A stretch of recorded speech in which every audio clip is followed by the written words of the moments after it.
Hello everyone, welcome to Webtoon Book Club. Today's episode is Spirit Fingers. Now, before we get started, I have been trying for a while here to try and rethink about this story. And it is remarkably kind of forgettable. Not because it's bad or anything. This is actually a really good story and I do recommend it. The problem is, it is a slice of life that is repetitive, mainly in the case that it presents a daily/weekly routine. So once the story actually gets going, you usually find that the characters are spending a lot of time in the same places, doing a lot of the same things, having varying the same discussions, more or less. It's just a lot of that. So for the most part, the stories is kind of going to be the cliff notes of events that happen throughout. So let's get started.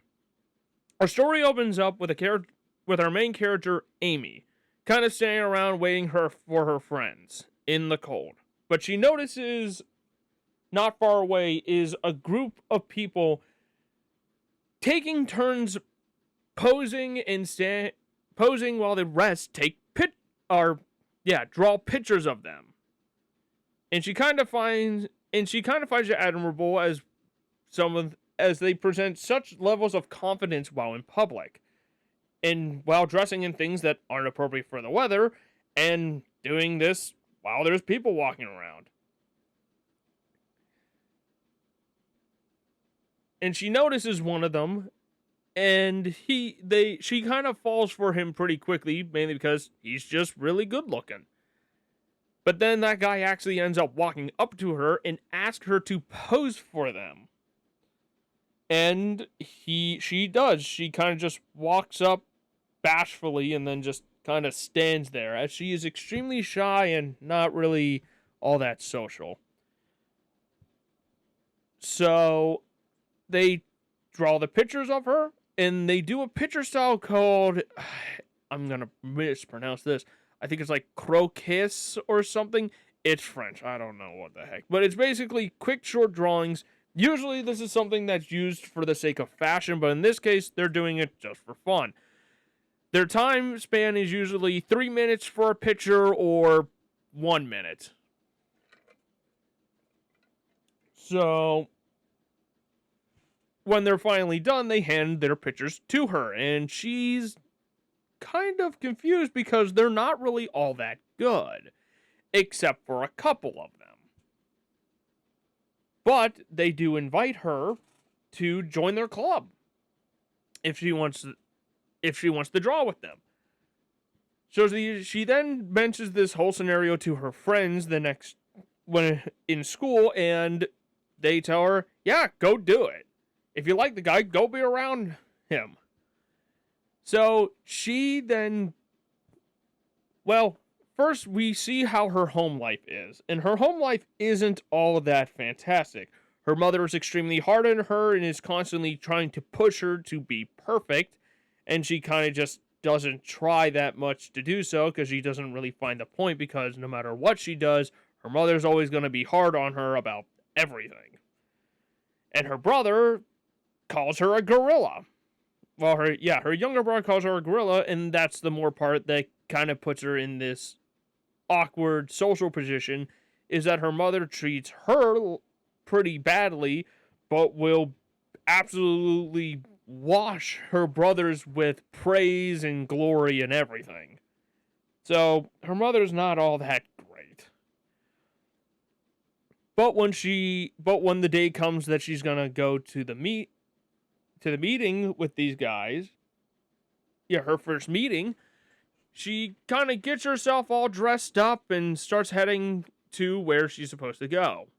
On her way there, she ends up coming across these 3 mean girls who end up shoving her into a bathroom and then basically putting makeup all over her and a bunch of other stuff, basically just making her look like a mess.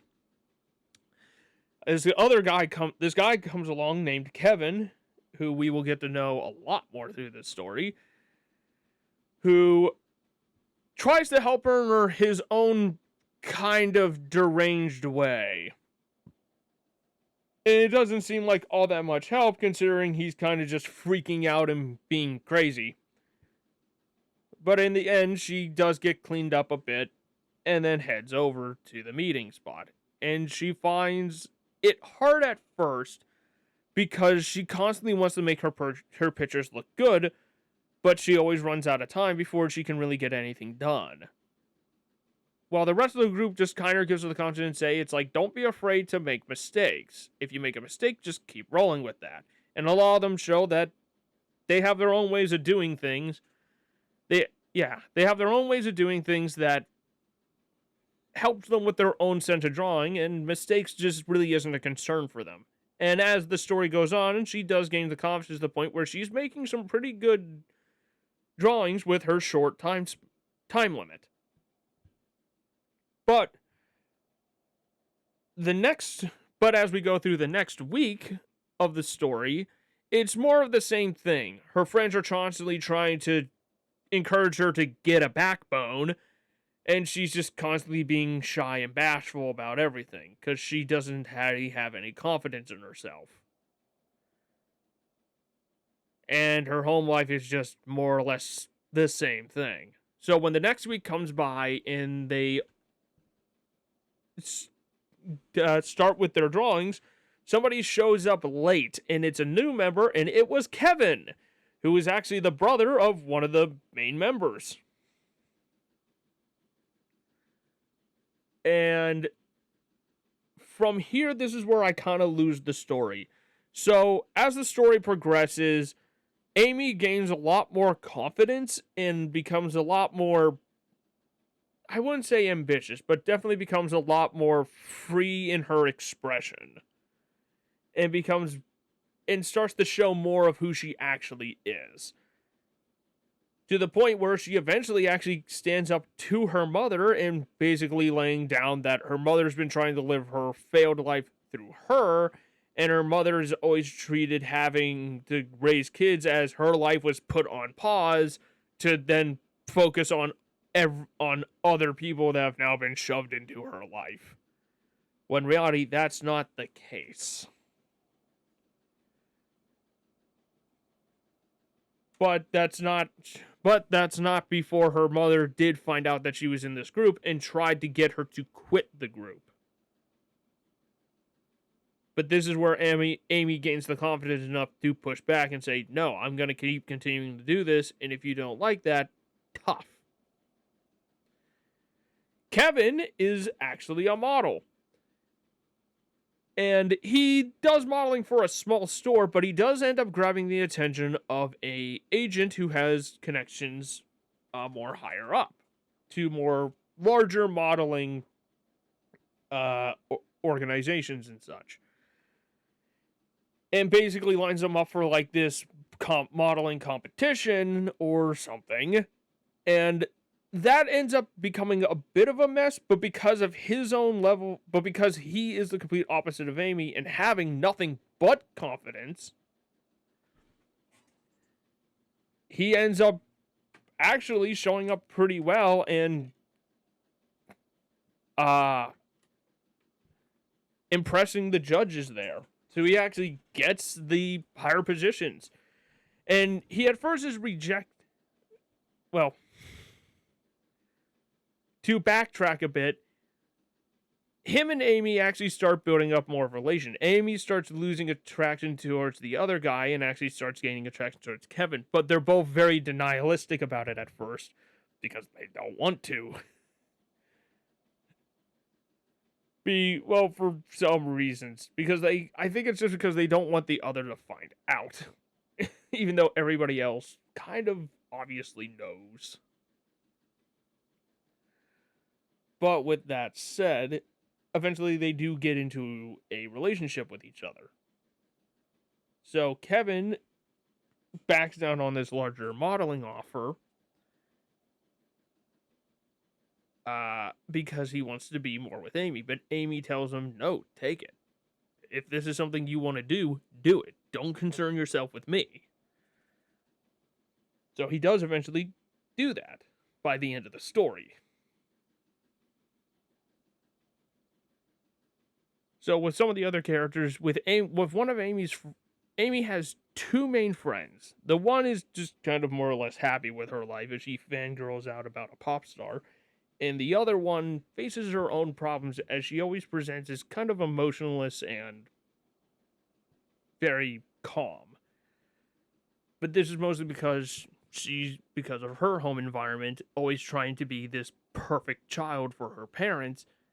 But so Amy actually is throwing back some of her own lessons towards her about being able to gain the confidence to live for yourself and be the person you want to be.